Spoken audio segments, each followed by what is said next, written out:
Hey guys, today we're going to explore the Enneagram. It's going to help you to understand why you think, feel, and behave the way you do. It's going to tell you what your core fears and desires are and how to use this information to become more self-aware and also in your daily interactions with other people. So, super excited to hear how this helps you to get to know yourself and to really just become more aware of your weaknesses and strengths so you can be better.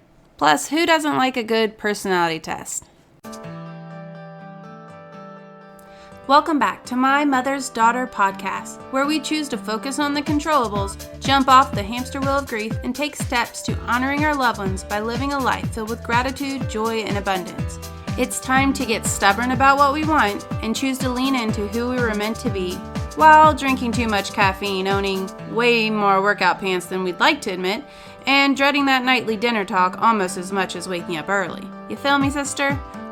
I'm Angel McElhaney, motherless daughter, positive psychology junkie, and not so master juggler of my crazy crew, and I believe that you can heal and find happiness after loss. So grab that coffee, put down that to-do list, and let's get to work, one day at a time, together. Let's get started with today's show.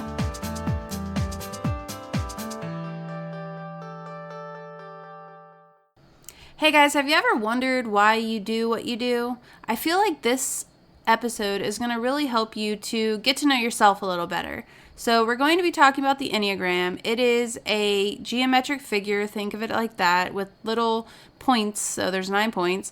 And the word Enneagram actually, it means 9. Ennea means 9, and then gram means diagram. And so there's this geometric shape that has these 9 sides, which I know this sounds like some pagan, crazy, like satanic thing, and it totally isn't. So I heard about this on a podcast, and so then I started researching. There's actually a book that I will put in the show notes. It's called The Road Back to You, and it's by Ian Morgan Cron, and he goes through every single type. And he also ties it in with Christianity because that's where it's based in. So apparently 4 centuries ago, the idea of the Enneagram came about. They just didn't really start calling it the Enneagram until around like the 1940s. So what it is really just a tool, and it is meant to be a tool. So you can actually use the information that you get and to make changes or to be more aware of yourself and know what to work on. But a tool so that you can kind of know psychologically where your motivations or desires are in relation to your emotions, attitudes, or behaviors. Kind of like, oh, why do you react that way? Why are you more wired to think, feel, and behave in particular ways? For the sake of time, I'm going to do a quick overview on all the 9 types and their core fears and desires, but then I'm also going to let you know the idea of wings. So the idea of wings is that we don't all fit into necessarily one number completely. There is the idea of wings so that we do take on different characteristics of our wings. So, for instance, I am a type 8, but I have a wing 7. So what that means is that I actually have quite a bit of 7 characteristics as well. And then there's also the idea that on this diagram, this geometric figure, it has triad. So what the triad does is it makes a triangle type of line around it, which is so visual. You're going to have to go to the show notes and click that or do a quick Google search. But basically what your number, where it is reaching out to the other 2, that's telling you where your personality type goes when it is healthy and secure, and also where it goes when it is in a place of instability, insecurity. Okay, so let's get started. So I'm going to start with the order that the book goes in, and I am also going to start with an 8 because I'm an 8. So 8s are the challenger, and so they don't like to be found as being weak or powerless. They are also known as the protector. They are very big in protecting others, standing up for that person that really isn't maybe as outspoken or direct.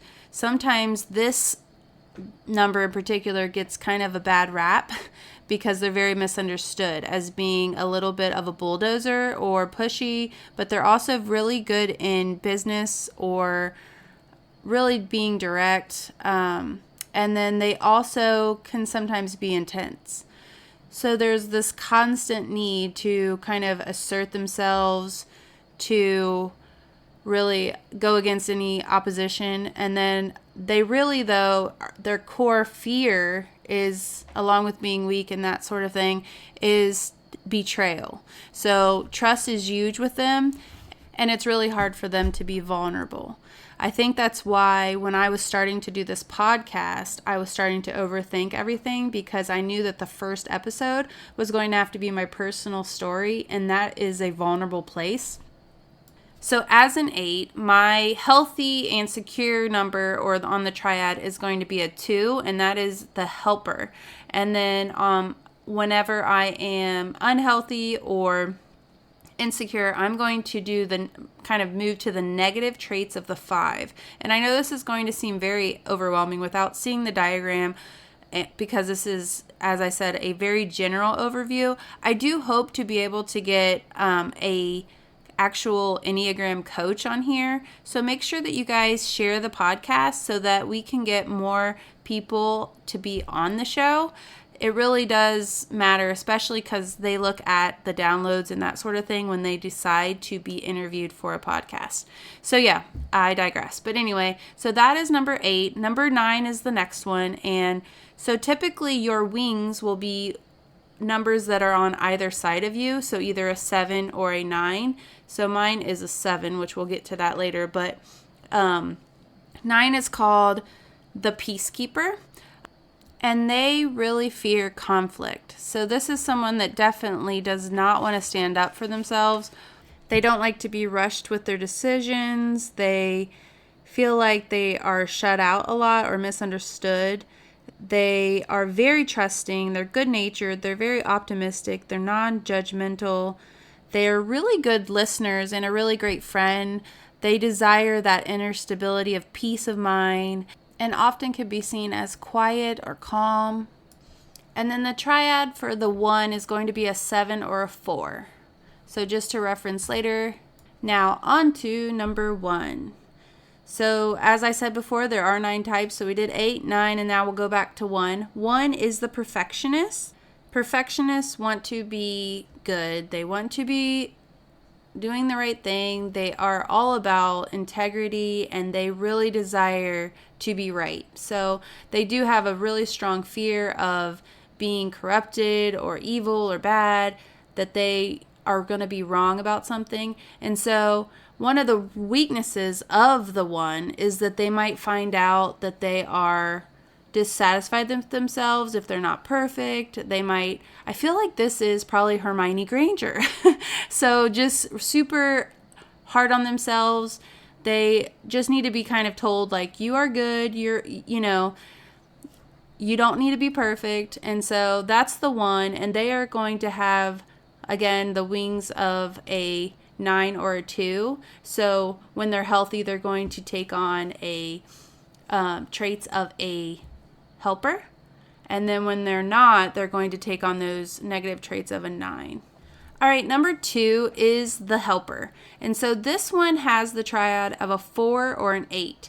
They love being appreciated. They are all about helping out, and they definitely need to feel wanted by you needing them. They just want to be loved. So that is their core desire. And they're very nurturing, generous, sensitive, and caring people. They really, at their core, just want to be loved. And so they are so helpful in that way. They do fear being needy or dispensable or unworthy of your love. So one of their core weaknesses is going to be the inability to acknowledge their own pain. So if you're giving to everyone else, you're not going to really know, like, to fill your cup first. So that's something that they are definitely going to need to work on. And so that is our 2. All right, number 3 is the achiever. They are the doers of this Enneagram. So achievers, at their core, they want to be valued, admired, respected. If there is a rank, they are going to pass it. If there's an incentive, they are going to get it. It's very important to them that they get that recognition, that they get that image of being a success. They are very fearful of failing, and they definitely don't want to have any feelings of inefficiency or of unworthiness or to feel worthless. They're tying a lot of their value in their titles, in their ranks, in their achievements. They're also very charming people. They're very confident, they're organized, they're accomplished. So they love reaching that goal, having that recognition, and inspiring others. So they're definitely people who are just very driven, and their triad will go to the 6 or to the 9. So when you're looking at that. Okay, so next up is number 4. And so number 4 is the romantic. They, at their core, are really fearful of being emotionally cut off. They have this emotional connection with people that they love. They are very self-aware, and they love creating beauty. This might be the artist of the group. They are super creative. They're very sensitive, authentic. They might be a little eccentric too, very empathetic. They don't really like when people call them dramatic, because with that emotion, there might be some drama with it too, right? And then they also have the desire to be unique or special. Some also call this one the individualist. So they're definitely unique individuals, deep. And their triad is going to be the 1 or the 2. All right, next up is number 5. I'm pretty sure my husband is a number 5. And with saying that, I will let you know that you need to fight the urge to type everyone as you're reading through these, because it's hard. I know that I sent this test to a lot of people because I had them on my mind when I was reading through a certain number, and then that's really in bad taste. So really they should take the book or take the quiz. A lot of people say that it's better to really read through each one and pick which one you think you can self-identify with versus taking a test. But I will put a test from YourEnneagramCoach, who is on Instagram. Her name is Beth McCord. I hope to someday have her on the show, but until then, you can go and check out her Instagram, and then also there is a little quiz there too that you could take that will help you to kind of narrow down your search if you're finding that there's a lot of these numbers that fit you. So back to number 5. Number 5 is the thinker. They're very investigative, and just overall, they're very intelligent, kind of private, introspective, and they really have the fear of feeling ignorant or having obligations put upon them. They don't want to feel incapable or having pressure put on them, or if you force them to participate. I think of a podcast that I heard. I think it might have been Beth McCord telling this story, but basically thinking of a battery. So say they have a battery that's already on low battery and they don't have a charger, and then you're asking to use their phone. It's very certain things can be very draining to them. And their triad is going to be a 7 or an 8. All right, next up is 6. This is the loyalist. They really want security, and they want to feel safe. They have a fear of abandonment, and they also just don't want to be alone or blamed. On the flip side of that, they are going to be the person in your life that's super caring, loyal, warm, very dependable, and compassionate. And the 6s are going to be really great friends. They are going to want to stick right by you. Definitely a ride or die kind of friend. They can be prone to anxiety and worry. They are definitely thinking about those worst case scenarios in different situations. The triad for the 6s is the 3 and the 9. All right, next up is the 7. The 7 is the enthusiast. They are the fun. They are very fearful of feeling deprived or trapped in emotional pain. They like something to look forward to. They're also more likely to not finish a project. So there's my wing part of that.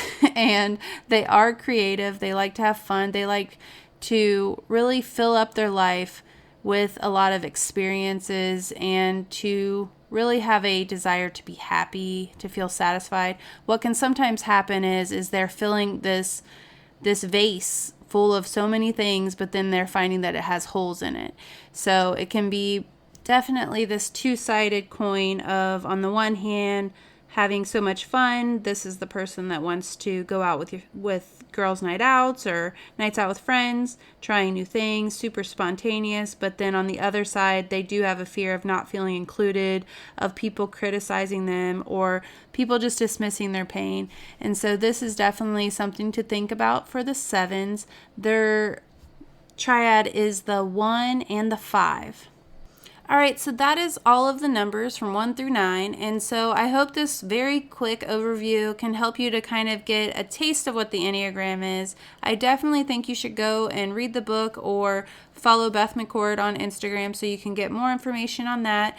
And then I hope to, in further episodes, to really get into the weaknesses and how you can use those to kind of learn to be better. And so this is just a very general overview of the fears and desires, the core of each type, so that you can kind of get to know yourself a little better and then use that to adjust as needed when you're interacting with others or even just in thinking about yourself.